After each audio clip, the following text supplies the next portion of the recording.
de Londrina e professor de educação física, foi o vereador mais votado do município aos 22 anos pelo MDB. Em 1982, elegeu-se prefeito de Cambé.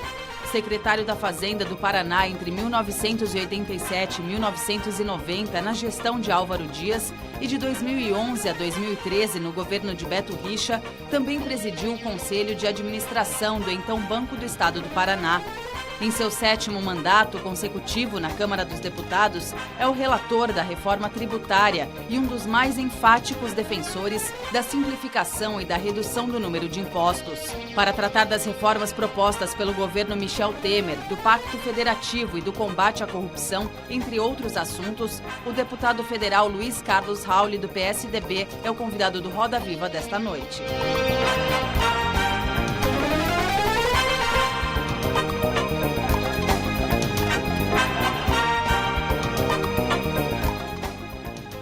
Boa noite. Estamos ao vivo em todo o país pela TV Cultura, pelas emissoras afiliadas, pelo nosso canal no YouTube e pela nossa página no Facebook. Hoje a bancada de entrevistadores é formada por José Roberto Mendonça de Barros, economista e colunista do jornal Estado de São Paulo. Antônio Corrêa de Lacerda, economista e professor da PUC de São Paulo. Thaís Herédia, colunista do site G1. Chico Alencar, deputado federal do PSOL do Rio de Janeiro.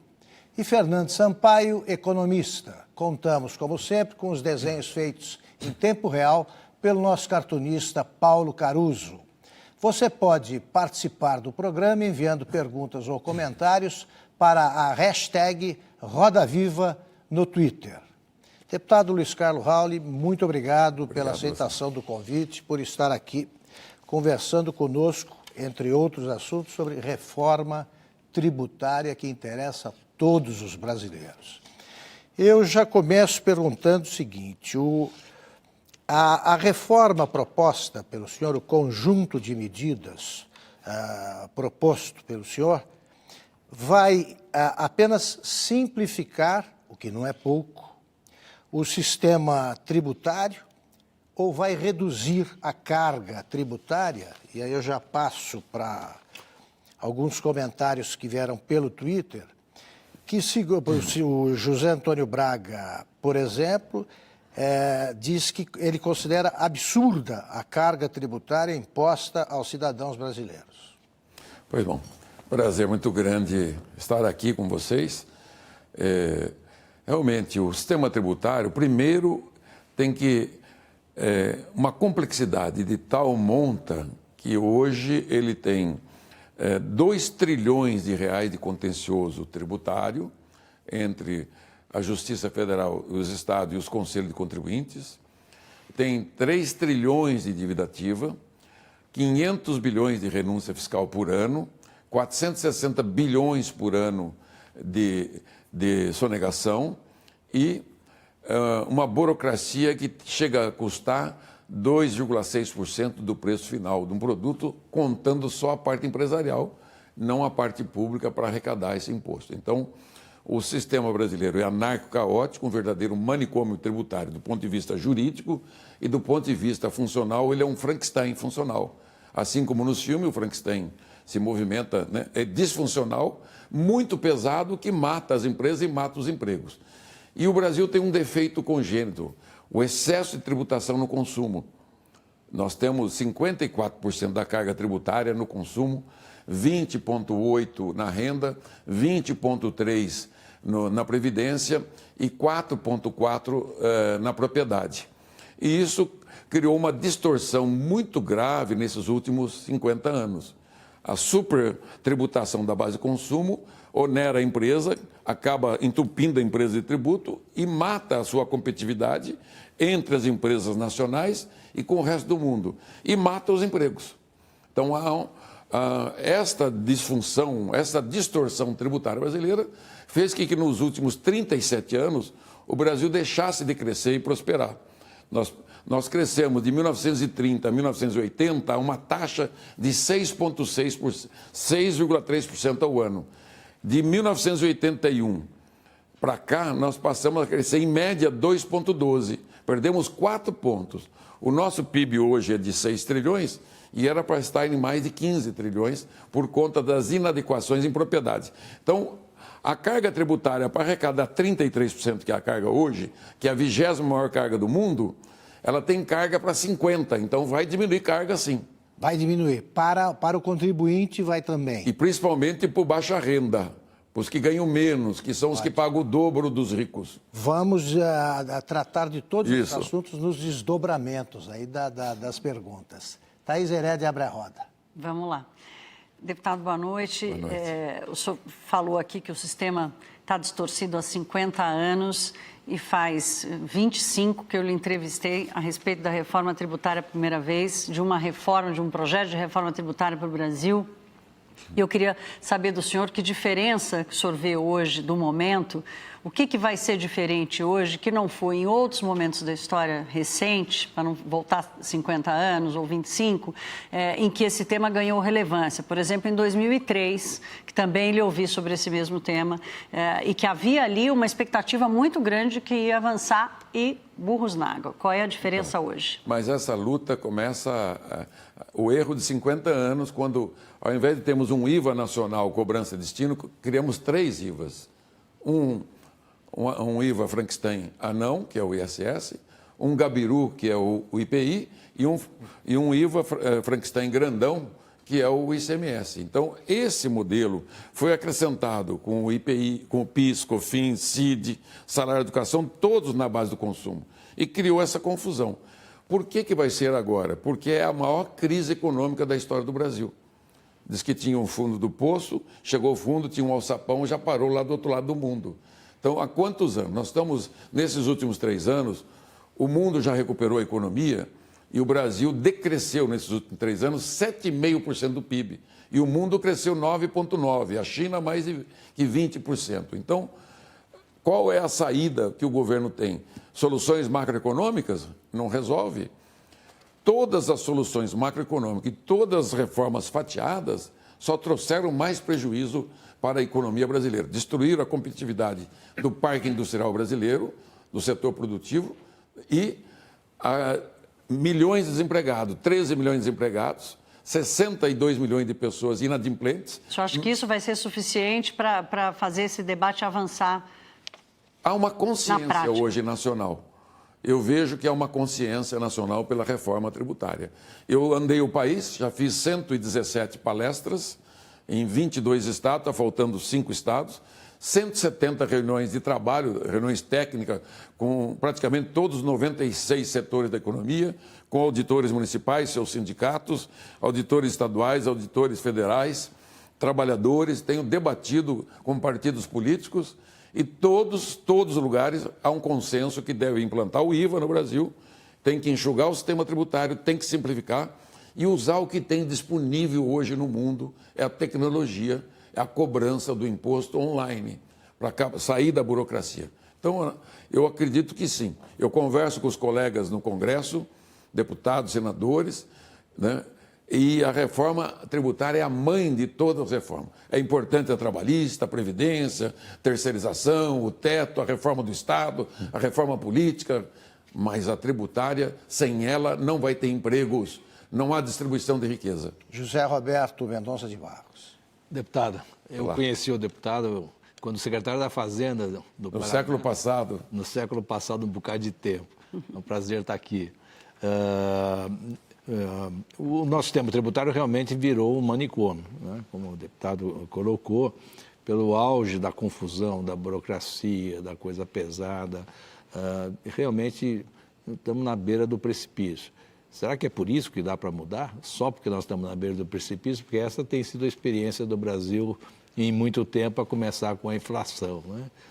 Eu falo que é sempre a necessidade. As empresas brasileiras não têm competitividade. Não ganha nem do Paraguai. A sorte do Brasil é que o Paraguai só tem 6 milhões de habitantes. Porque se tivesse 20, 30 milhões, tomava todo o parque industrial brasileiro. Eu estou falando, olhando para a China, para a Coreia, Taiwan, que a China se tornou a maior máquina de manufatura da história da humanidade.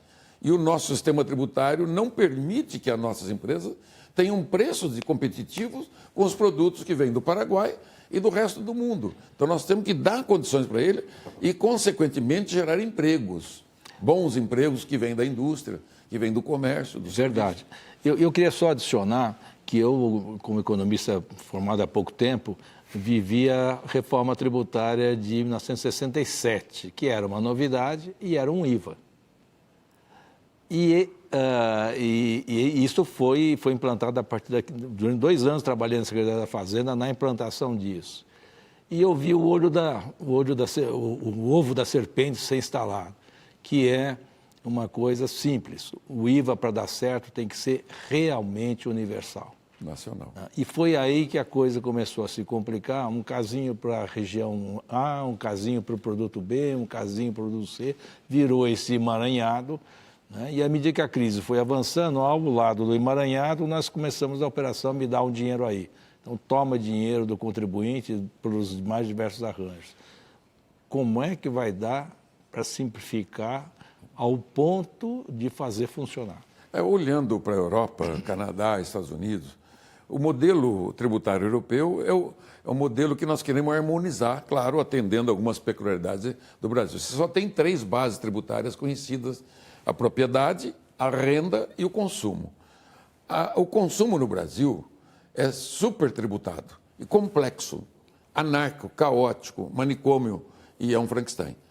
A renda no Brasil, o imposto de renda e a CSL, né, da mesma base, foi criada para não dar partilha para estados e municípios, porque em 88, eu era secretário da Fazenda do Paraná e os colegas secretários e prefeitos, nós tomamos da União 15 pontos percentuais do imposto de renda e 25% do IPI. Nós tínhamos 32% do imposto de renda e do IPI, fomos para 47% do imposto de renda e 57% do IPI. E tomamos os 5 impostos seletivos monofásicos da União. Tinha o Imposto Único de Energia, de Combustível, Telecomunicações, Transporte e Minerais. Nesse momento, nós ferimos o leão de morte. Eu costumo brincar que as jogatiricas e as onças pintadas, estados e municípios, morderam o leão gordo. Só que naquele momento, a arrecadação nacional era 22,8% do PIB. Chegamos a 36%. E quem cresceu?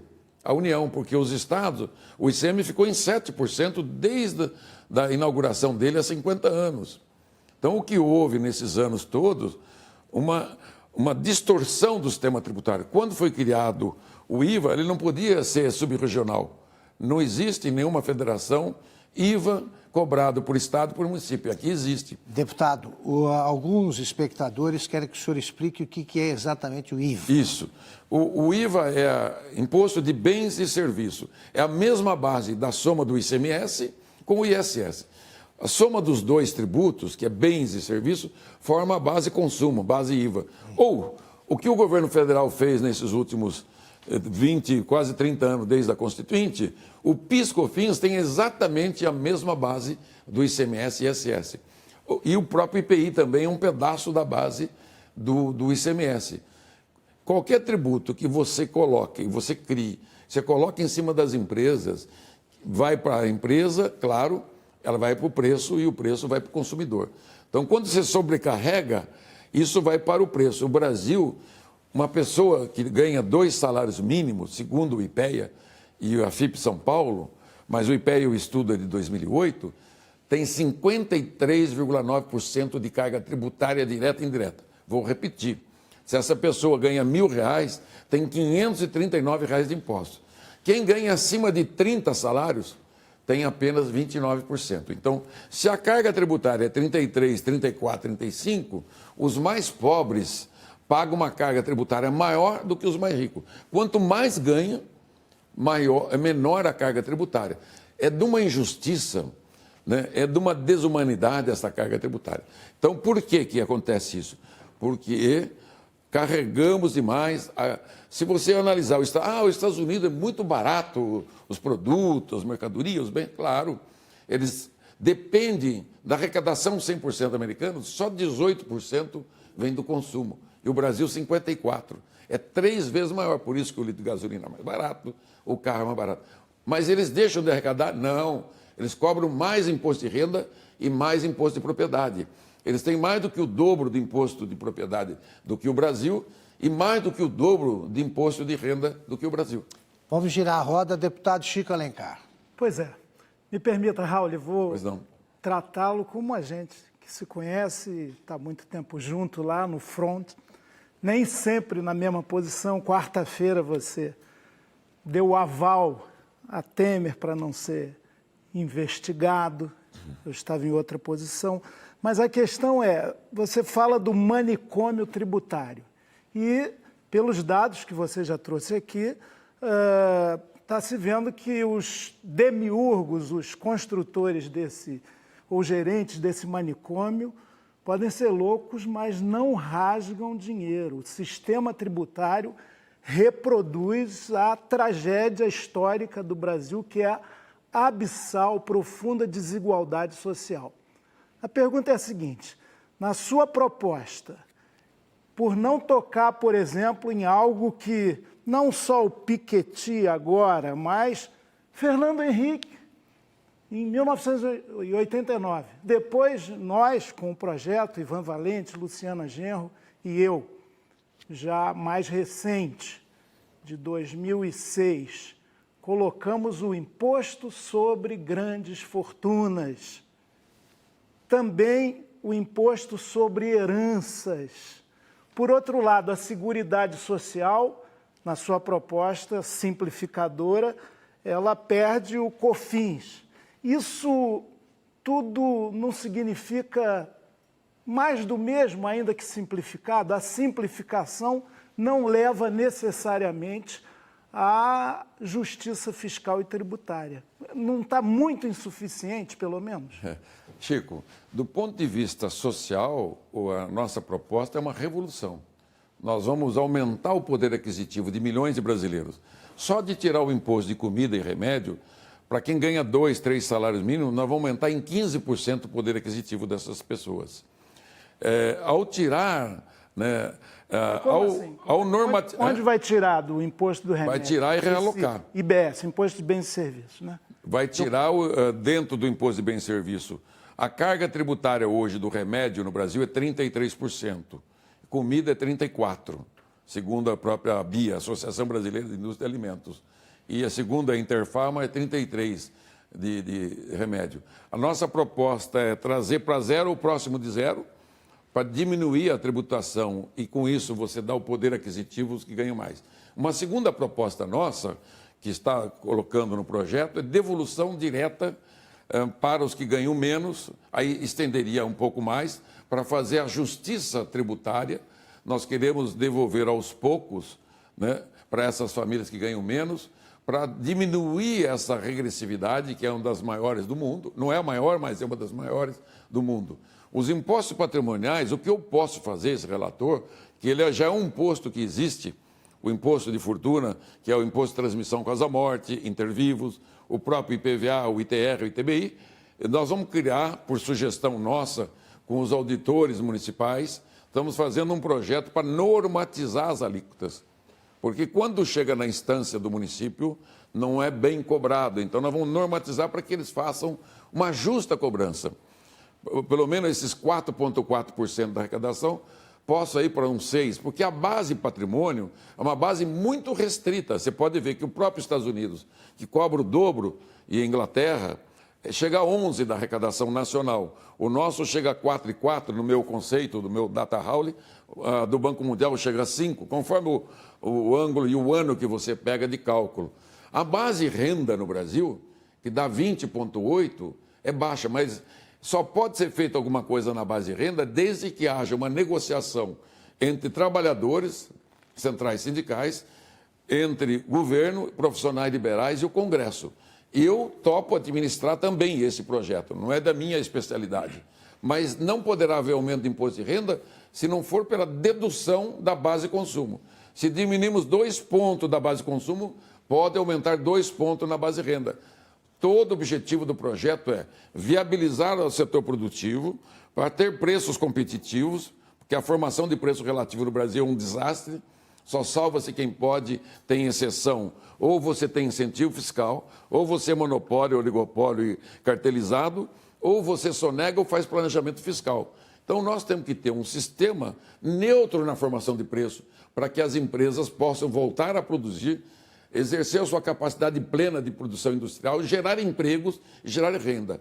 Quando você tem 13 milhões de pessoas desempregadas e 25 subempregadas, em função da economia brasileira, que ela é um desastre total nesses últimos 37 anos e pior nesses últimos 6 anos, então nós temos que fazer uma mudança. Estou propondo um mega projeto de simplificação tributária, tecnologia de ponta, que está aqui até o Miguel Aburrabi, que nos honra com a presença, com a sua base tecnológica de cobrança online. O imposto não será sonegado, não terá elisão, será cobrado no ato da transação, e fazer justiça social para que haja um mercado consumidor. Eu olho para a Europa, para os Estados Unidos, por que é um mercado consumidor? Porque a tributação de consumo é bem menor do que no Brasil e nos países que adotaram tributar muito o consumo. Eu digo assim, me ouça, Chico, eu tenho a liberdade, porque nós fazemos parte de alguns movimentos juntos, embora temos algumas diferenças grandes políticas, nessa parte ela é de inclusão social total inclusão social. Antônio Corrêa de Lacerda. Boa noite, satisfação. O tema reforma tributária é um dos poucos que tem um certo consenso no Brasil quanto à sua necessidade. Provavelmente, se nós perguntarmos os vários segmentos ou economistas das mais diversas tendências, todos serão favoráveis à reforma tributária. O problema é que cada um vê a sua reforma tributária, né? E assim ocorre também no ambiente político. Os governadores, enfim, os prefeitos, né? Têm a sua visão e não querem perder renda. Mas há um tema muito importante e que tem a ver com a complexidade do sistema atual, que o senhor apontou na sua fala inicial, que é a falta de isonomia competitiva para as empresas brasileiras. Primeiro ponto é a isonomia frente aos produtos importados, né? Então, se você tem uma tributação diferente para quem produz e para quem importa, evidentemente isso é contra o seu objetivo principal, declarado aqui, que é de geração de renda, de emprego, de melhor distribuição. E, por outro lado, na exportação, nós temos uma quantidade muito grande de impostos que, por serem em cascata, eles não permitem o ressarcimento na fronteira, né? Quer dizer, então você tem aí um problema de competitividade. De que forma a sua proposta de IVA, que é o Imposto sobre o Valor Agregado, né, trata o tema das cadeias globais, quer dizer, da inserção das nossas empresas externamente, via exportação, e também aquele que compete domesticamente com os importados. Muito obrigado, é um prazer, né, revê-lo. Quanto tempo também que a gente se conhece. Então, como o IVA vai ser o Imposto de Bens e Serviço, que a gente apelida de IVA porque é o nome conhecido no mundo inteiro, na verdade é Imposto de Bens e Serviços. Ele vai ser débito e crédito, desde a matéria-prima ao consumidor final e cobrança online, né? Esse é o modelo que nós estamos preconizando. E crédito financeiro, quer dizer, o dinheiro do imposto vai direto para o município, o Estado da União, que é dele, né? E ele gera um crédito em cada etapa. Quando ele chegar na exportação, se houver crédito acumulado, ele vai ser devolvido financeiramente, porque hoje, só do ICMS, segundo alguns dados que eu recebi lá na CNA, tem 129 bilhões de crédito estocado de ICMS de exportação não pago, não ressarcido. Isso é uma distorção profunda. Imagine se todo o setor exportador suportando essa carga de 129 bilhões sem correção monetária e sem juros. Então vai quebrar o setor exportador. Então o sistema também corrige isto. Vamos dizer assim, o sistema, quer dizer, combate a sonegação, né? A elisão, porque o pagamento vai ser online, o planejamento fiscal, porque a lei é federal, você vai desmontar 27 legislações estaduais de ICM, milhares de decretos e portarias, você vai desmontar a legislação do ISS de 5.570 e poucos municípios, milhares de decretos e portarias, e vai desmontar também a legislação federal. Então, o sistema é o simples do simples. Quando eu fiz o Super Simples, em 2006, a ideia que nós tivemos, junto com muita gente, que eu fui de novo relator, sendo relator, não sou o dono da ideia, eu sou um gerente, coordenador do processo. Nós pegamos 8 tributos e colocamos numa única guia, que você paga no mês seguinte. Quando você paga aquela guia, o dinheiro já vai para cada escaninho. E também fizemos mais à frente, se você exportar a microempresa, você tem de volta o imposto todo, que não tinha isso. Então, o sistema agora é o simples, mais simples do que o super simples. Por quê? Porque o mundo já pratica isto. E todos que adotaram esse modelo cresceram e prosperaram e distribuíram renda e nós ficamos para trás. Nem crescemos, ficamos um anão gigante, Brasil com um PIB diminuto, uma renda per capita menor ainda, e distribuíram renda a esses países. Você pode olhar a Europa toda, ocidental, os Estados Unidos, o Canadá, que para mim é um exemplo maravilhoso, a Alemanha, que eu conheço bem, que quando eu fui secretário da Fazenda do Paraná, do Álvaro Dias, eu fiz um convênio com a Secretaria de Fazenda de Berlim. E ali que eu vi, né, puxa, esse é o modelo clássico europeu e especialmente o modelo alemão. Me influenciou demais. Eu chegando no Congresso em 91, eu vi a tentativa do Marco Sintra do imposto de transação, o Luiz Roberto Ponte, o imposto seletivo, que ele preconizava um monofásico, né? E eu fui sustentando ao longo desses últimos 20 e poucos anos esse modelo clássico. Eu nunca fui relator, e dessa vez eu sou relator do texto de reforma tributária. Porque quando você não é o relator, você não tem o comando do processo. Você é uma voz, você é uma opinião. E eu estou ouvindo. Eu conheci o Miguel em fevereiro. Achei a ideia dele magnífica, da tributação. Cada empresa uma conta bancária.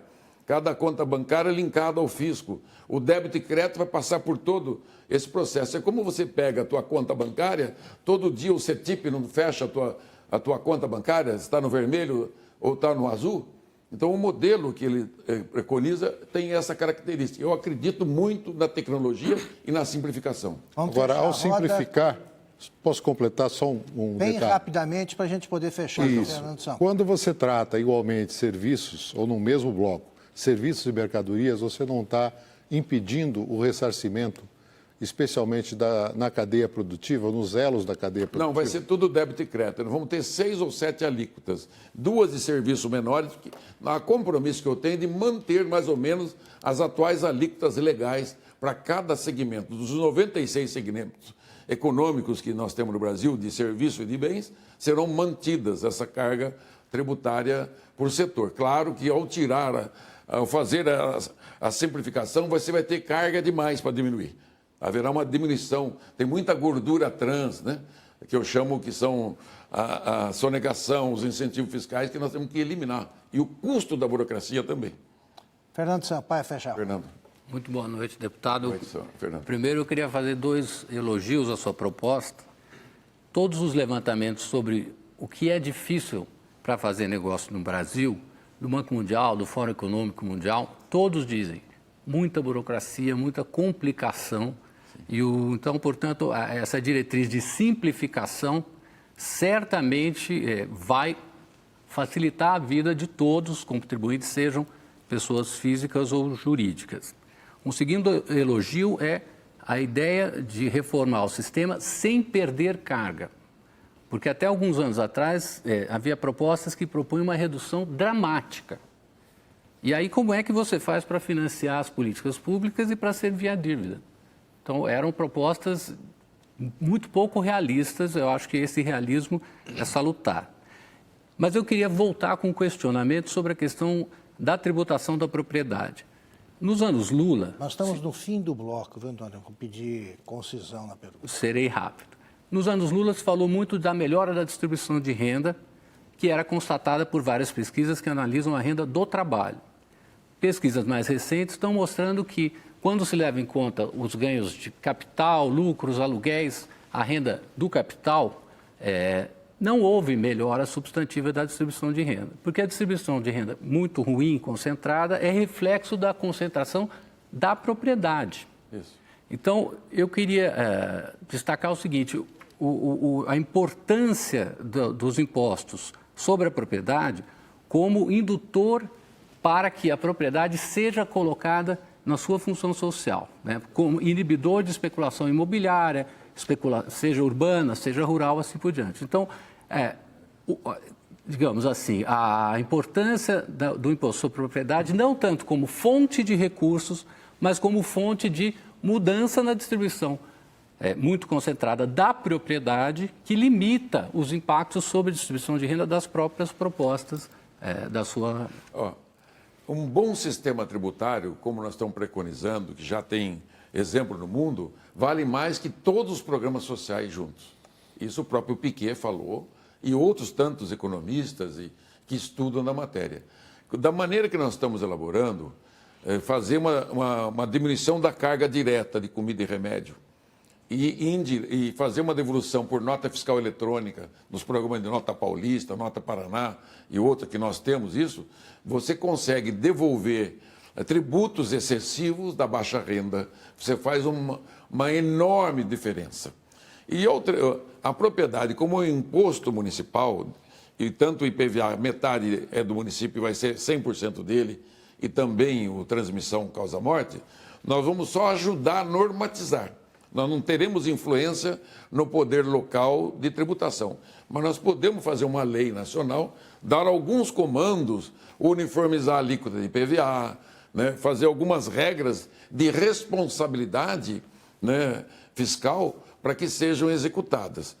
E o que eu acho importante, que do lado de cá, da renda e do consumo, nós temos poder sobre esses dois tributos na legislação federal. Aliás, a legislação já é federal. A legislação do ICMS, que regula o ICM, e fui eu que fiz também, a Lei Candir. Eu fui o relator desse projeto importante em 1996, quando nós desoneramos as exportações e transformou o Brasil em um dos maiores, né, players do mundo do agronegócio.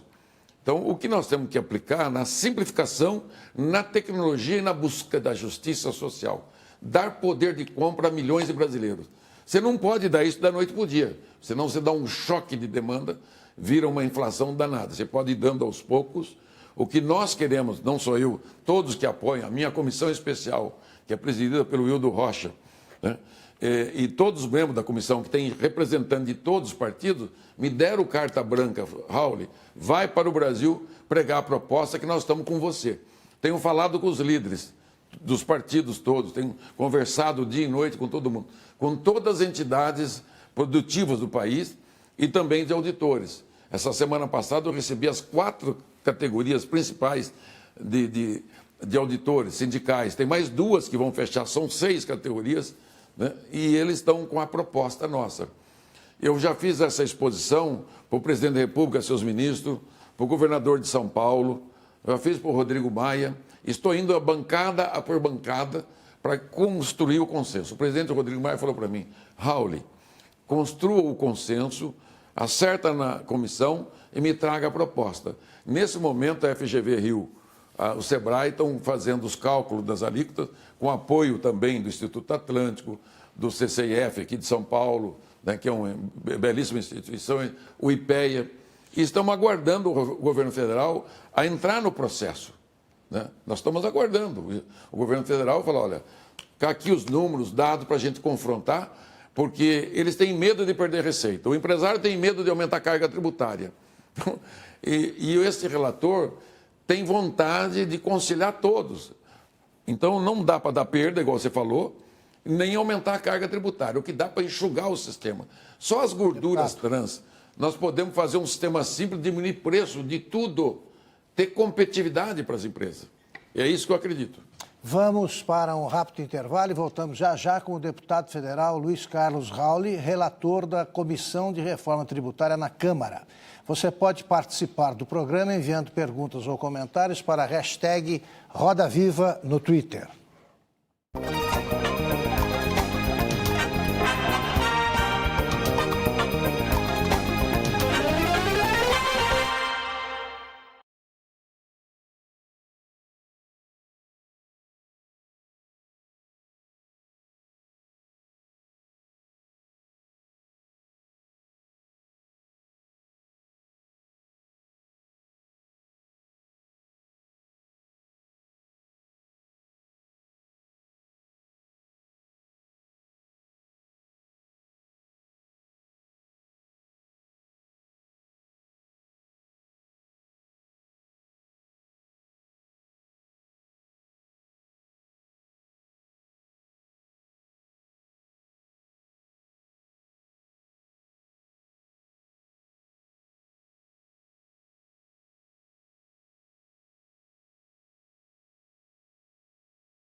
Estamos de volta ao vivo com o deputado federal Luiz Carlos Rauli, relator da Comissão de Reforma Tributária na Câmara.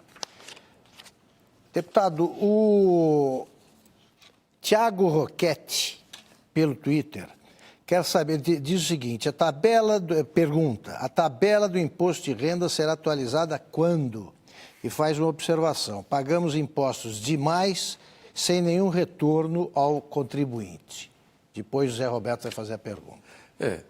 Não é da minha alçada mexer na tabela do imposto de renda, mas eu mesmo tenho proposta de atualização da tabela. Tenho projeto. É uma esperteza que a Receita Federal faz, não passar a inflação todo ano na tabela. O mesmo ela faz no patrimônio de pessoa física e jurídica declarado no imposto de renda. Desde 1995, da primeira declaração do pós-real, com a moeda real, os bens, né, de sua propriedade de pessoa física e jurídica não são atualizados. Isso também é um problema. De um lado, o imposto de renda não é corrigido e do outro também o patrimônio não é. São pequenas espertezas, como é a alíquota por dentro, que é praticada no ICMS, no IPI, no PIS/COFINS. O que é a alíquota por dentro? 100% é 18% de ICM? Não. É 18% sobre 82%, mais os impostos federais. Isso dá 23%.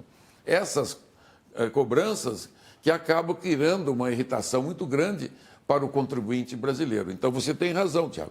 Como nós avançamos alguns minutos no primeiro bloco, nós temos de ser ainda mais concisos nas perguntas e respostas. Começamos com o Zé Roberto, depois o Chico Alencar. Eu queria fazer só uma adição ao que o Fernando mencionou, que a concentração de renda não depende mais só da propriedade, depende do conhecimento. O próprio trabalho, o Fernando sabe disso, mas depende da concentração do conhecimento. O trabalho do Piketty mostra que, no caso dos Estados Unidos, é muito mais o conhecimento do que a propriedade. Então, só mexer nos impostos de propriedade não vai trazer, per se, distribuição de renda. Mas eu queria chamar a atenção e focar numa coisa. O grande ganho primeiro ganho dessa reforma é a redução do custo das empresas, dessa confusão de regras nacionais. Para que isso exista, é preciso que as alíquotas sejam únicas, iguais no Brasil como um todo. Porque aí a regra é igual para todas as empresas no Brasil inteiro. A proposta está preparada para enfrentar isso? Não. Para montar essa estrutura, por isso que eu chamo de reengenharia tributária e tecnológica. Eu não tenho como tirar um serviço que paga 5% de ISS e 3,6% de PIS/COFINS e jogar ele para 20 e poucos %. Então, o compromisso para amarrar a proposta com todos os setores.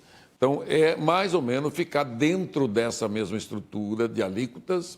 Claro que ao você fazer a alíquota legal, né, você vai ter uma sobra de alíquota para trabalhar, porque a alíquota efetiva é bem menor.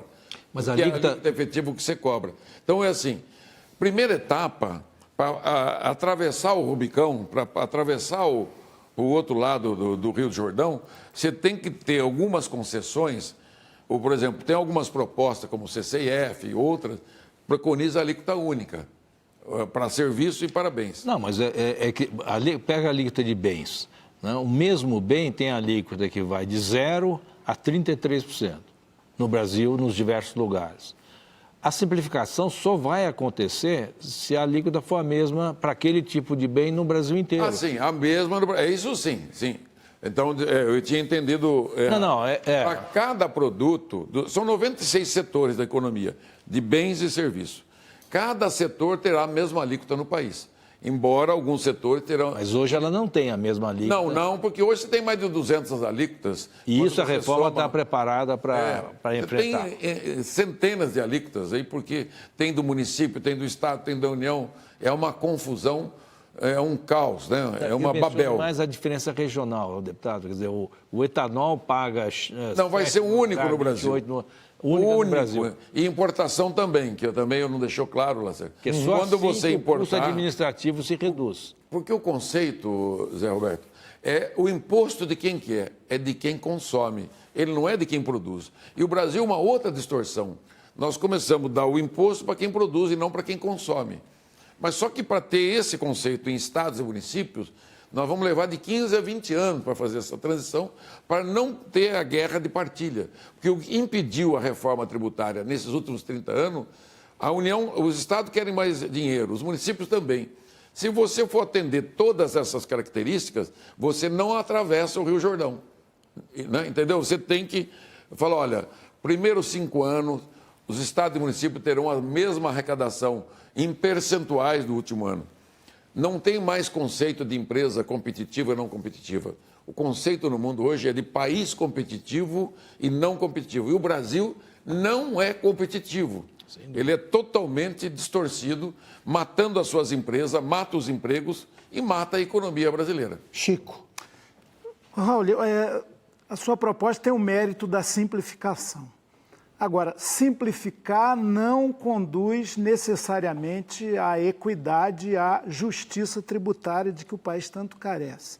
Eu vou insistir nessa questão. Na medida em que você elimina o COFINS e embute a contribuição sobre o lucro líquido no imposto de renda, que vai ficar à parte, vai continuar extremamente injusto, como é no Brasil, um limite de isenção muito baixo e uma alíquota para remuneração maior também muito insuficiente em relação a outros países. No Brasil já foi de 55%, hoje estamos ali no 27,5%. Mas isso não vai gerar uma perda de recursos, contribuições sociais já dirigidas para assistência social, saúde e previdência. A segunda questão, tem toda uma cultura contra imposto, e imposto é absolutamente fundamental para financiar políticas públicas, substantivas, não assistencialistas, que podem reduzir a desigualdade social tremenda no país. Essa cultura, me dizem até que para cada imposto devido e pago no Brasil, há R$1 de imposto, há R$1 sonegado. Como a sua proposta pode combater isso? E mais, sem um poder público com credibilidade, o Brasil carece muito disso, uma profunda crise da representação, eu vejo muita dificuldade de implementar qualquer coisa, inclusive na Câmara dos Deputados e no Senado que a gente tem hoje. Vai ter que enfrentar alguns poderes ali incrustados. Veja, o imposto sobre grandes fortunas é o único dos 7 previstos na Constituição que jamais foi regulamentado. Então, há uma plutocracia que fica fechada.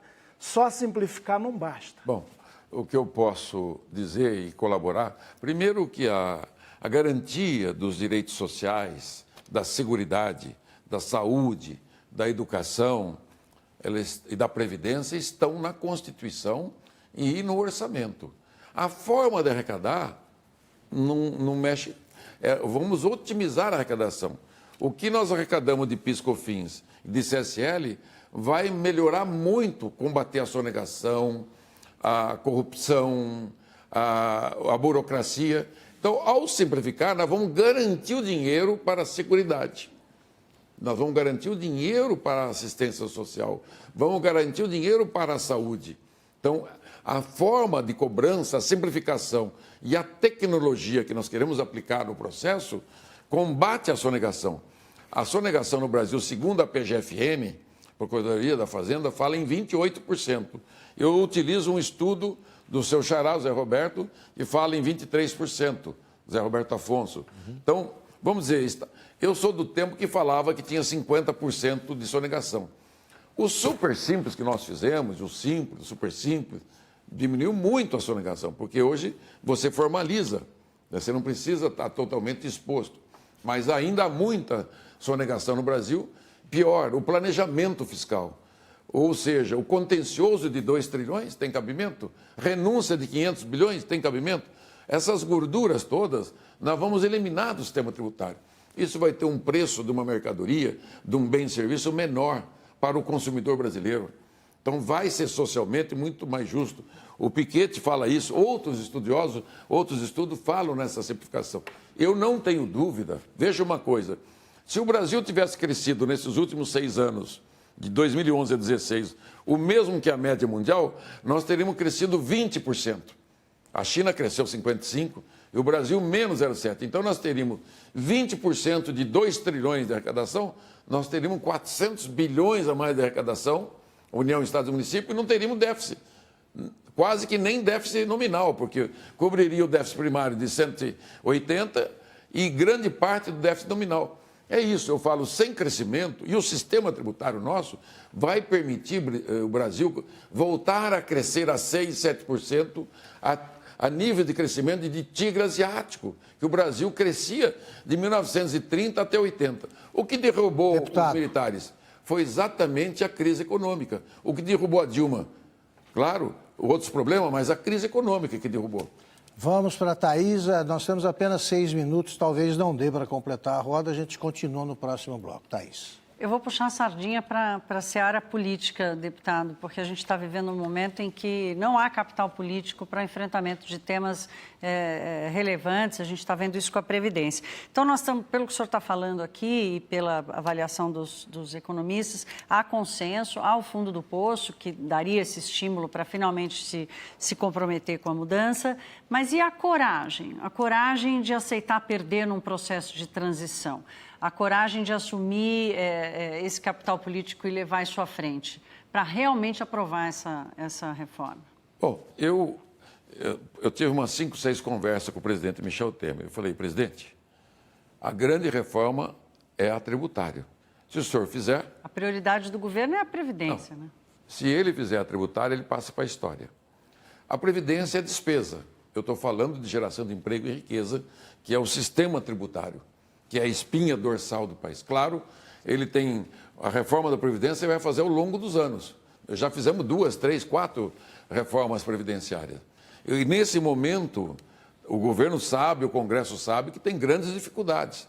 A reforma da Previdência, ainda mais na véspera da eleição. O governo conseguiu votar a trabalhista, votou a terceirização e o teto. E a mais fácil da reforma é a tributária e a mais importante para a história do país, para colocar o Brasil nos trilhos. Mas quem que está com o senhor nesse otimismo lá no Congresso? Todo mundo. A Câmara dos Deputados, a maioria quer votar a tributária.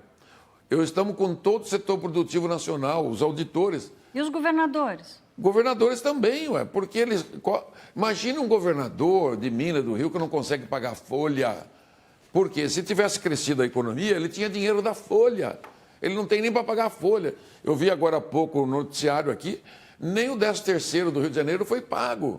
Porque se ele tivesse crescendo a 3%, 4% ao ano, teria dinheiro. Estou propondo o crescimento econômico. E só a simplificação vai trazer esta condição, junto com a trabalhista. O senhor está dizendo que esse manicômio tributário, né, a expressão do senhor, e eu concordo, é um dos fatores que impede o crescimento econômico, é isso? Ele é mais da metade. Quando veio a crise econômica mundial de 80, o Brasil estava crescendo a 10%. Então não atingiu o auge, crescia a 6%. Apesar do manicômio. Não, aquele tempo era mais simples, em 1980. A carga era menor e o sistema era mais simples. Você não tinha os piscofins da vida. Piorou de lá para cá. Piorou. Nasceu ruim, mas sobreviveu durante 50 anos. O Brasil cresceu. De 81, com a crise econômica, e que acabou derrubando o governo militar, foi a crise econômica, caiu para menos 4 o PIB. De lá para cá, o voo de galinha. O Brasil não tem consistência no crescimento. É uma soma de metade do problema tributário, conjugado com a questão trabalhista, com a dívida que foi aumentando e com o aumento da despesa. Nós saímos de uma arrecadação de 18% para 36%. Então, esta conjugação perversa e acúmulo de tributo no consumo destruiu a economia brasileira e a sua competitividade. Eu vou pedir desculpas ao Fernando e ao Antônio Corrêa de Lacerda. Vou pedir que vocês perguntem no próximo bloco.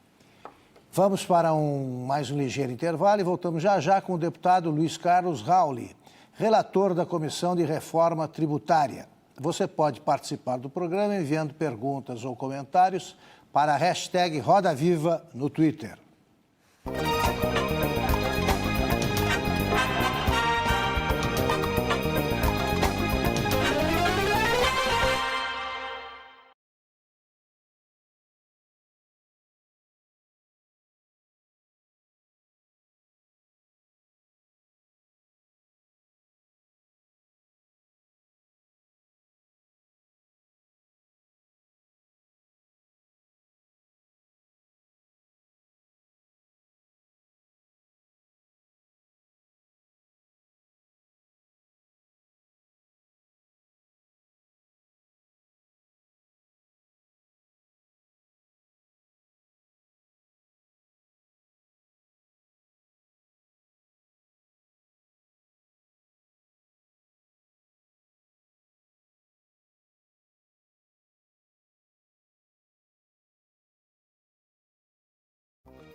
Estamos de volta ao vivo para o terceiro bloco da entrevista com o deputado Luiz Carlos Rauli, relator da Comissão de Reforma Tributária. Deputado, pelo Twitter, várias pessoas perguntam, vários telespectadores perguntam por que algumas pessoas e entidades são poupadas aí do pagamento de impostos. E o Júnior Gurgel quer saber por que não se cobra imposto de igrejas. Templos, né? Igrejas têm na Constituição desde de sempre, né? Tem Mas o senhor acha que devia pagar ou não? Eu acho que não deveria Por quê? não. Porque é uma propriedade que não é produtiva, ela faz um bem à comunidade. Eu não sou favorável à tributação de templos, não. Algumas igrejas têm muito dinheiro. Ah, mas aí é outro problema. Dizem Olha, que eu vou templo falar é o dinheiro. seguinte. Templo é dinheiro. Um amigo tinha uma secretária de uma clínica. Aí ela falou, ela fica dando dinheiro para a igreja. E ficaram gozando. Ela falou, doutores, eu dou meu dinheiro para Deus. Se não aplica bem, o problema não é meu. Eu estou tranquilo com a minha consciência e com o meu Criador. Então, o templo, ele é a questão da espiritualidade em todo o mundo. Você sabe que na Alemanha, na Holanda, você só não paga o dízimo se você declarar ateu. Até do imposto de renda você tem um dízimo para passar para a tua igreja. Então precisa dar uma olhada na questão da cultura nos países do mundo que são cristãos, né, e que têm a sua formação judaico-cristã. Nós temos a nossa formação, é isso mesmo. Lembrando que esse bloco tem 15 minutos, Fernando Sampaio abre a roda. Vou novamente primeiro fazer elogios e depois um questionamento. Acho que para muitos espectadores não é claro do que se trata a guerra fiscal. É a competição entre os estados e prefeituras por investimentos, dando para atrair o investidor vantagens, às vezes gigantescas, nas questões de tributação. Vou citar um exemplo incrível. Uma empresa conhecida, a matéria-prima está aqui no Sudeste, o mercado está aqui no Sudeste, mas a oferta foi incrivelmente sedutora e instalou uma fábrica no Nordeste. E era caminhão subindo e descendo, onerando a nossa já sobrecarregada infraestrutura. Era uma irracionalidade inacreditável. No fim, a vantagem tributária não compensou as desvantagens logísticas e a empresa desistiu. Então, acabar com a guerra fiscal, e que é uma desafiável para o país. O questionamento é o seguinte, apesar do fervor do seu proselitismo, que é elogiável, na verdade, os nossos problemas de tributação não são causa, são consequência da crise. Né? A gente deixou de ser uma economia dinâmica, não por causa de uma mudança tributária, por causa de uma crise monstruosa nas contas externas, que virou uma crise das finanças públicas. Depois veio a Constituinte e disse que nós, brasileiros, temos direito a mais coisas do que tínhamos até então. Um novo pacto social. A pergunta é a seguinte, será que basta melhorar a tributação para melhorarmos a competitividade? Porque a competitividade tem muitas razões. Aí pensando não competições entre um Estado e outro, a pergunta é se só mexer na tributação será suficiente para melhorar a nossa competitividade, levando em conta a necessidade de conhecimento, educação e lembrando que o setor de ciência esse ano está numa crise inacreditável. Menos da metade das verbas estão chegando nos pesquisadores. Fernando, eu sou relator da simplificação do sistema tributário e vou aproveitar para fazer uma inclusão social, diminuir a tributação sobre os mais pobres, aumentar a tributação sobre os mais ricos e tecnologia. Não sou relator do Pacto Federativo, não sou relator do Pacto Social, não sou relator da reforma do Estado, não sou relator da qualidade da despesa pública. Então, se cada um fizer o seu papel, e o meu papel é este, simplificar, que os outros relatores, os outros projetos do Brasil o façam. Melhorar a eficiência da administração municipal, estadual, federal. As empresas se viram. Empresa que não faz a sua eficiência quebra. Ou seja, quem que sobrevive no Brasil? Monopólio, oligopólios e cartéis e empresas que têm incentivos fiscais. Então, você está instalado no teu município, a tua família, há 50 anos com uma indústria. Eu chego lá, ganha o terreno do município, isenção de imposto municipal, estadual e financia no BNDES um juro subsidiado, monta uma fábrica igualzinha que você está lá há 50 anos, eu quebro a tua empresa. Isso chama capitalismo idiota, imbecil, selvagem. A doutora Tânia Bacelar, que foi secretária da Fazenda do Miguel Reis, quando eu era secretário do Paraná, ela já nos ensinava, naquela época, há 30 e poucos anos atrás, que os efeitos de alocação de incentivos fiscais no Nordeste eram como aves migratórias. Você ia, tinha aquele alimento, quando acabava você ia para o outro lado. Isso é no mundo inteiro. Então, a guerra fiscal deu ganhos, claro, né?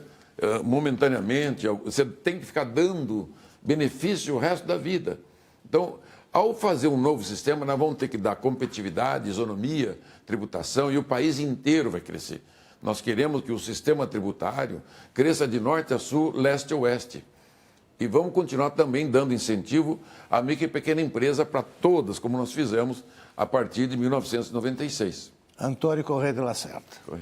Deputado, eu tenho uma outra visão das causas e consequências da crise, mas como o senhor muito bem lembrou, o senhor é relator da reforma tributária, então não vamos marcar aqui as diferenças sobre a visão de política econômica, mas vamos direto à reforma tributária. Eu vejo que a sua proposta, ela avança em muitos pontos importantes, simplificação, essa diminuição do espaço para diversidade de ICMS, né, ao longo dos estados, né?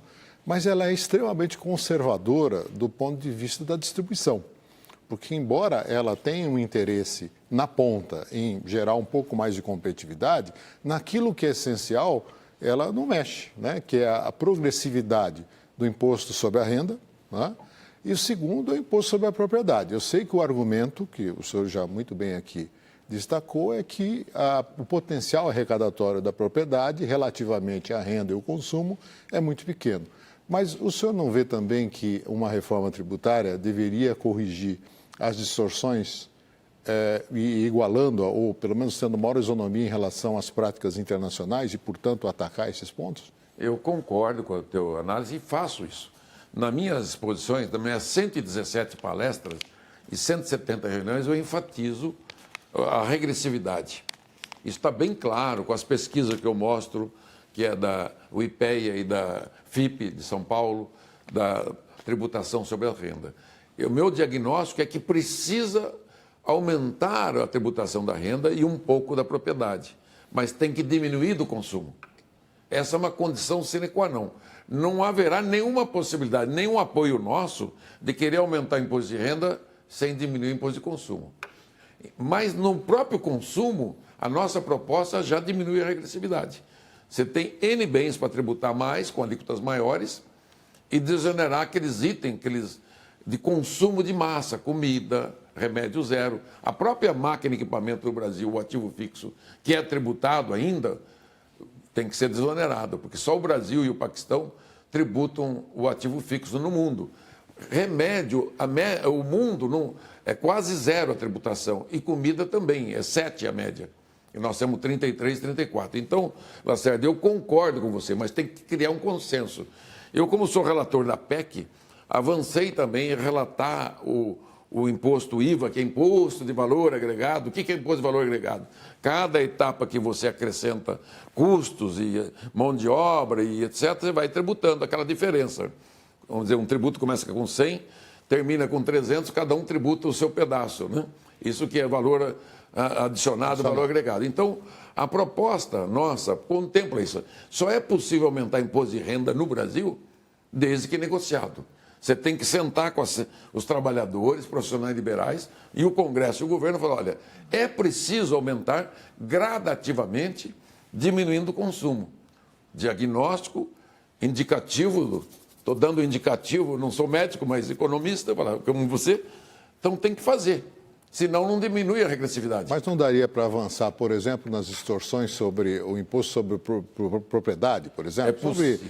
Por exemplo, sobre lucros e dividendos que estão isentos, já houve 15%. Dividendos estão isentos no Brasil desde 96. Chico, harmonizar o sistema tributário brasileiro com o europeu e canadense e americano, um pouco. O americano tem o sales tax, a tributação final, e o excise, que dá 18% da arrecadação. Se a gente conseguisse, pelo menos a média mundial de tributação da renda e do consumo, você faz uma revolução social tão grande no Brasil que aumenta o poder aquisitivo de milhões de pessoas que ganham pouco. Porque na sua linha, se você Zé Roberto, compra um... eu preciso fazer girar a roda. Ok. Por favor. Eu queria chamar a atenção de uma coisa importante no projeto. Nós falamos até aqui da necessidade, do manicômio, etc. A necessidade acho que é óbvio, né? Mas existem também oportunidades que não podem ser perdidas, que vão a favor da sua proposta. Primeiro, né, nós estamos começando a voltar a crescer, o que quer dizer que a arrecadação vai subir e vai subir de forma relativamente significativa. Casa que não tem pão, todo mundo grita, ninguém tem razão. Se melhorar a arrecadação, as resistências diminuem muito. Segundo lugar, a inflação caiu muito. Com a inflação caindo bastante, esses ajustes são muito mais simples de serem feitos. Quando a inflação é 20% Caiu ao porque mês... retraiu o consumo, viu? Não só, é um equívoco da sua análise. Caiu porque, além de retrair o consumo... Nós temos só 3 minutos, Tá. Zé Roberto. Nós tivemos a maior safra da história do Brasil e cuja alimentação desmontou, coisa que qualquer um pode observar. Tenho certeza que o deputado também observa isso. Caiu porque a inflação como um todo caiu. Então, a inflação está muito mais baixa. A taxa de juros já caiu bastante. É uma oportunidade realmente assim, extraordinária. E o aproveitamento desses avanços tecnológicos. Mesmo essa estimativa de sonegação são sempre baseadas antes da nota fiscal eletrônica. Cada vez menos tem consumo sem a nota fiscal eletrônica. Quem entrou naquele negócio não sai mais. Então é muito menor do que tem muito chute nesse tipo de coisa. E uma outra última observação é que a experiência acumulada do ICMS mostrou muito o que não se pode fazer, não se deve fazer. A alíquota tem que ser por fora, não tem que ser por dentro. O crédito tem que ser liquidado financeiramente. Estamos consertando isso.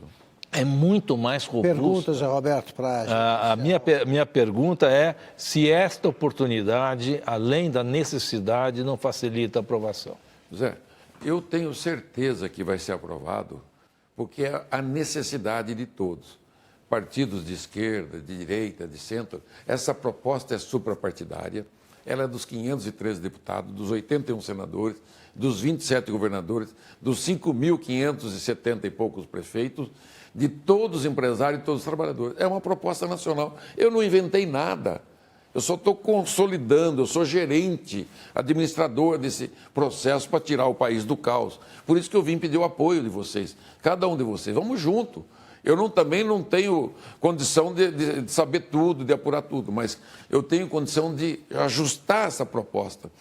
Os grupos que trabalham em estudo, tributos, vários grupos no país, nós estamos consolidando. A Fundação Getúlio Vargas no Rio, o Zé Roberto Afonso, aqui o CCIF, o Instituto Atlântico, o IPEA, o Varsano, o Fernando Rezende, né, vocês, tantos grupos, nós estamos consolidando tudo isso.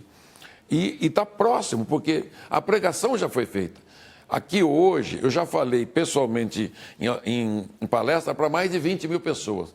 Com esse programa vai ao Brasil a milhões de pessoas. Nós precisamos aprovar, não pode falar não dá, tem que tirar o ceticismo, tem que tirar o medo. Qual é o medo da Receita Federal de mudar? Não tenha medo. O modelo está errado, a estrutura está errada. Como o senhor disse, é preciso ter fé. Tá aí, você vai abrir. Força, foco e fé. Vamos para outro rápido intervalo e voltamos já para o quarto e último bloco da entrevista com o deputado Luiz Carlos Rauli, relator da Comissão de Reforma Tributária da Câmara.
de volta para o quarto e último bloco da entrevista com o deputado Luiz Carlos Rauli, relator da Comissão de Reforma Tributária.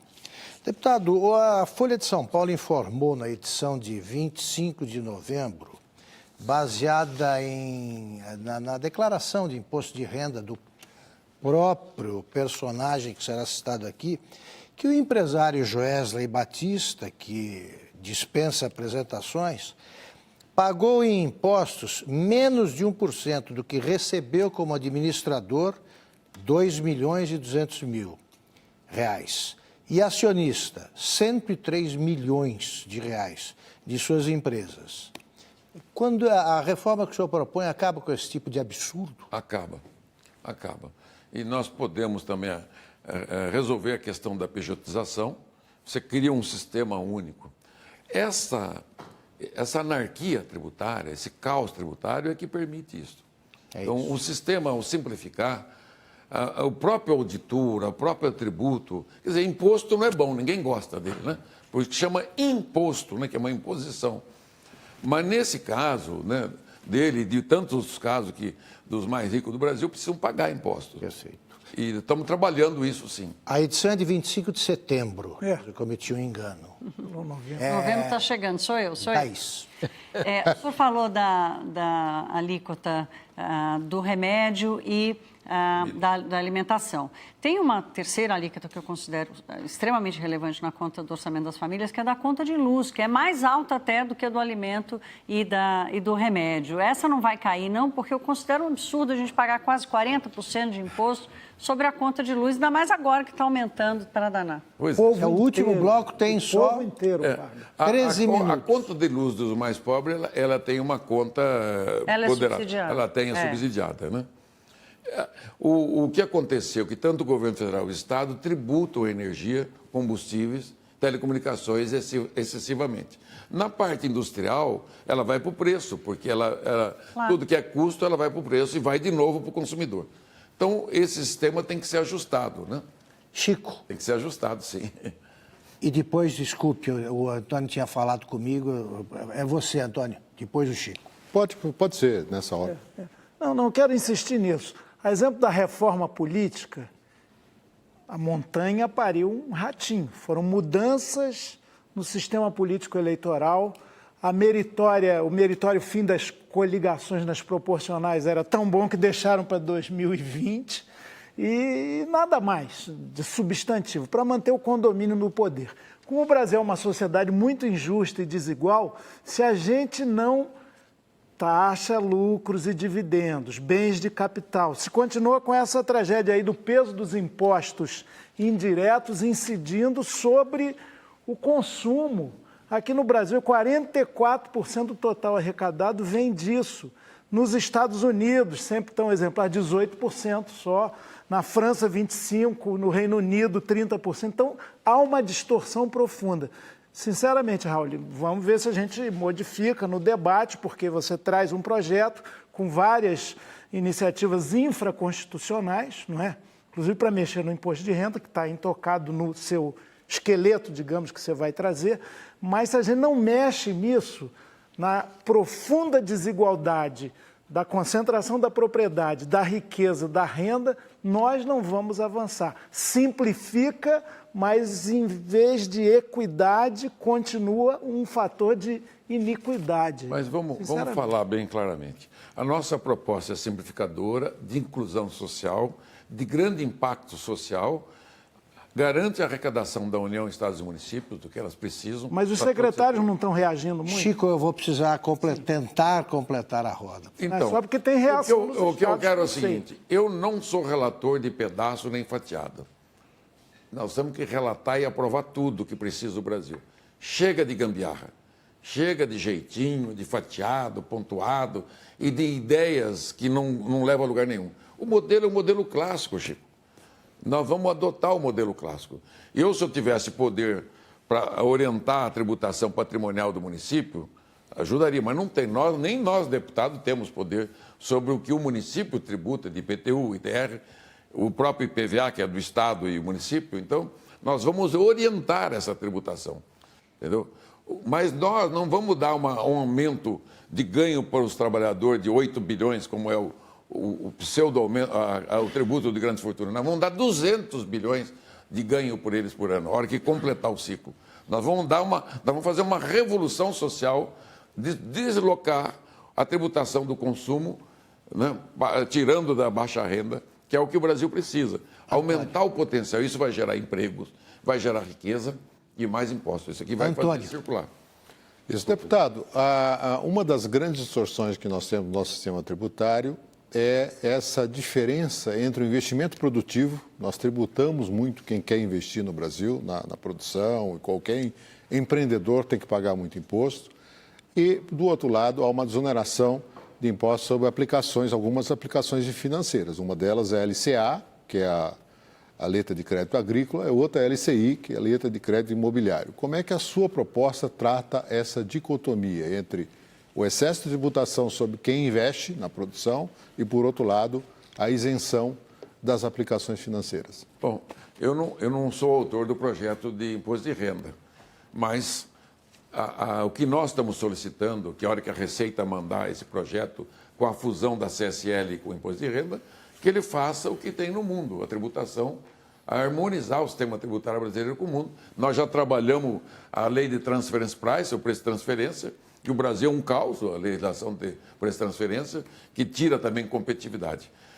A ideia é tornar para a empresa mais simples, e o imposto, ela não vai pôr a mão no dinheiro do imposto, em nenhuma etapa. Nenhum empresário vai pôr a mão no dinheiro do imposto. Ele vai automaticamente ser cobrado e enviado para o município, Estado e União. Ele também não vai para o Caixa Único. Ele vai direto para a partilha já previamente estabelecida. Então, é o que nós estamos propondo ao país. Uma simplificação, tecnologia, inclusão social, porque vai alimentar as empresas a voltar a empregar, vai ter mais empregado, melhores salários, e vamos diminuir esses 13 milhões de desemprego rapidamente. Em poucos anos, nós recuperaremos tudo que nós perdemos nos últimos anos. O sistema tributário, ele possibilita resolver metade do problema econômico brasileiro. Tenho convicção nisso. Fernando Sampaio. Uma pergunta difícil. Nós sabemos que este governo e este Congresso têm quebrado recordes de rejeição junto à opinião pública, né? Uma crise de representação grave. Sim. Haverá condição de legitimar as mudanças nesse ambiente? Que a adesão é fundamental. Aliás, a prática dos refis, que é um vício dos governos brasileiros, atua no sentido oposto, né? Castiga quem pagou em dia. Então, esse problema da legitimidade, como o senhor imagina atacar? Eu acredito que a mudança está bem compreendida, está sendo bem compreendida por todos aqueles que têm debatido comigo, a palestra, a conversa pessoal. Havendo essa consciência no Congresso, sim, os deputados e senadores estão cientes que só uma grande mudança como essa pode melhorar a economia, e melhorando a economia, melhora para todos, até o reconhecimento político. É possível, sim. Eu acredito nessa possibilidade, que ele eleva o ânimo de todo mundo. Assim, tem alguns brincam, você é Luiz Carlos, né? Luiz Carlos, Cavaleiro da Esperança, né? Eu acho que até meu pai, quando botou o meu irmão acima de mim, é Eduardo. Ele acertou uma para o Eduardo Brigadeiro e uma para o Luiz Carlos Brigadeiro aqui. Zé Roberto.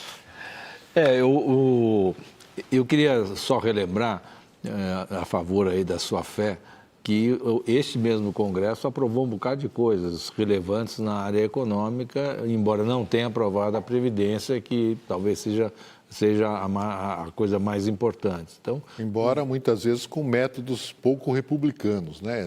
Esse apoio o fato objetivo, Antônio, é que foi aprovado muito mais do que você pensa, inclusive uma reforma educacional do ensino médio, que me parece bastante razoável. Agora, o que eu achei que não dá para tirar da reforma tributária a solução do problema da distribuição de renda no Brasil. Isso é querer tirar o que nenhum sistema tributário vai entregar de uma hora para outra, né? Até porque a pesquisa mais recente, pós-Piketty, mostra que a melhora na distribuição de renda na Europa teve muito mais a ver com as guerras do que qualquer medida de política econômica, que destruiu o capital e isso que produziu. Então, precisa tomar cuidado com essas comparações. Não queremos guerra também, né? Exatamente isso. Já tem uma guerra. Então, eu queria reafirmar mais uma vez que, além talvez da oportunidade que vocês que são mais habilitados para dizer, a necessidade é evidente. E essa simplificação e mais essas questões, essas vantagens do ponto de vista do sistema, da tecnologia, etc., eu acredito que pode mesmo trazer uma melhora significativa para isso. Não vai resolver todos os problemas de competitividade, evidentemente, mas, de novo, não vai tirar da reforma tributária a solução de todos os problemas da economia e da sociedade brasileira. Querer fazer isso é paralisar a reforma, por definição. Eu acredito. Nós estamos com um apoio muito bom da consultoria da Câmara. Temos 5 excelentes consultores. O presidente Rodrigo está, assim, receptivo. Né? Ele concorda, ele falou, ajuda, faça a construção que nós estamos construindo. Há muitas mãos, né? Há muitas pessoas de todos os partidos políticos. E também, né, temos a imprensa, muita gente nos apoiando, os setores da economia, auditores municipais, estaduais, federais, então empresários, profissionais liberais, a academia, gente expressiva, né, estão nos ajudando nesse processo. Eu estou dizendo assim, eu tenho uma leitura de 27 anos da Câmara, eu consigo sentir o ambiente, e o ambiente está muito propício a uma mudança grande. Claro, como o Chico coloca, e o outro tem que tomar cuidado com o detalhe. O importante é que nós queremos fazer uma mudança completa. A mudança é um IVA de destino completo, nada de ficar desfigurando o IVA, débito e crédito em todas as operações para ficar suave, desonerar o que for possível para baixa renda, tecnologia, como nós estamos propondo o modelo Miguel Aburrab, de cobrança eletrônica, e testar. O primeiro ano, vamos testar com uma alíquota baixinha, de 2%, 3%. A hora que tiver tudo funcionando, você desliga o velho modelo e liga o novo. Qual é o prazo de implantação da reforma se aprovada? Então, nós acreditamos que 1 ano de teste seria suficiente, porque no Super Simples, a Receita fala, não dá para implantar, tanto que não dava para implantar em janeiro. O projeto foi aprovado em novembro, ficou para julho de 2007. Quando chegou 2007, ele implantou. E alguns defeitos você vai corrigindo. Você viu no E-Social, eles tiveram um monte de problema, foram corrigindo. Nesse, ao invés de implantar o modelo inteiro, nós fazemos o teste. Dá para isso começar em 2018, essa transição, para falar em datas? Nem que você altere o calendário para o meio do ano. Dedutivo. O que você cobrar desse novo tributo do IVA, substituir tudo, uma alíquota pequena, você deduz do imposto velho. Então, você tem uma transição. Isso tranquiliza a Receita Federal, que o medo é não ter aquela arrecadação toda. Enquanto o sistema não ficar azeitado, pronto, você não põe em funcionamento. É bem tranquilo. Você tem tecnologia. É uma URV da reforma tributária. Nós vamos fazer uma espécie... Sim, não precisa, porque o URV ela era uma forma rotativa, mais ou menos, uma espécie assim. É importantíssimo fazer essas contas. Eu estou esperando agora o simulador. Quando nós aprovamos o Super Simples, eu tinha uma ferramenta de simulação, eu fazia online, vinha a crítica, eu já na hora dava resposta para o segmento. Nós temos que dar resposta para cada segmento da sua carga tributária, dos 96 setores, temos que dar resposta para o governo federal, estados e municípios, que não haverá perdas, e não pode haver perdas, né? Mesmo o IPVA que vai tirar do Estado e o transmissão causa-morte, esses 24 bilhões têm que ser compensados para os estados, para não ter perda, e fazer uma estrutura simplérrima. E é possível. Não sou eu que estou falando isso, né? Tem muita gente. E a Europa inteira deu certo. Né? Nós temos apenas pouco mais de 1 minuto. Aqui eu pergunto o seguinte, o senhor se referiu já aos setores e pessoas e entidades que apoiam a reforma tributária. Eu queria que o senhor mencionasse quem se opõe a esse tipo de reforma tributária. Não apareceram os inimigos ainda. Que existem, existe. Né? Como as bruxas, né? Que ai. Mas não temos. Eu apresentei essa proposta para o sócio majoritário do ICM, que é o Geraldo Alckmin. Por 2 horas ele ficou anotando, né? Ele anota tudo. E no final ele falou, não dá para deixar para 2019. Ele ficou muito satisfeito. Eu apresentei o presidente da República, ficou satisfeito. Em cada estado que eu tenho ido, no Nordeste, no Norte, no Centro-Oeste e no Sul, tem aceitação muito grande. Deputados, senadores, né, secretários de Estado. Eu fiquei muito preocupado quando fui para o Nordeste nas férias de julho. Eu fiz um roteiro de 4 estados. No primeiro estado, o secretário falou, nós concordamos com essa proposta. Aí eu falei, nossa, né? Eu me animei bastante. Por quê? Porque ninguém está ganhando. Quem é que não perdeu? Quem é que não está perdendo?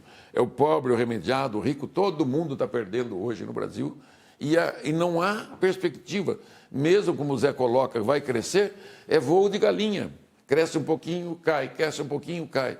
Então, nós estamos bastante conscientes da complexidade, o que você tem que desmontar e remontar. E eu estou pedindo apoio do país inteiro. Isso vai ser a prova viva da esperança, é a última que morre. É isso mesmo. Infelizmente, foco, força e fé em Deus. Que dá infelizmente, o nosso tempo acabou. Eu agradeço a participação do José Roberto Mendonça de Barros, do Antônio Corrêa de Lacerda, da Thaís Herédia, do Chico Alencar, do Fernando Sampaio e do nosso cartunista Paulo Caruso. Agradeço a você que nos acompanhou até agora e especialmente ao deputado Luiz Carlos Rauli. Okay. Obrigado, deputado. Parabéns pelo otimismo e pela pertinácia. Sempre. Tomara que coisas boas aí venham da... Força e fé. Boa noite, boa semana a todos e até a próxima segunda.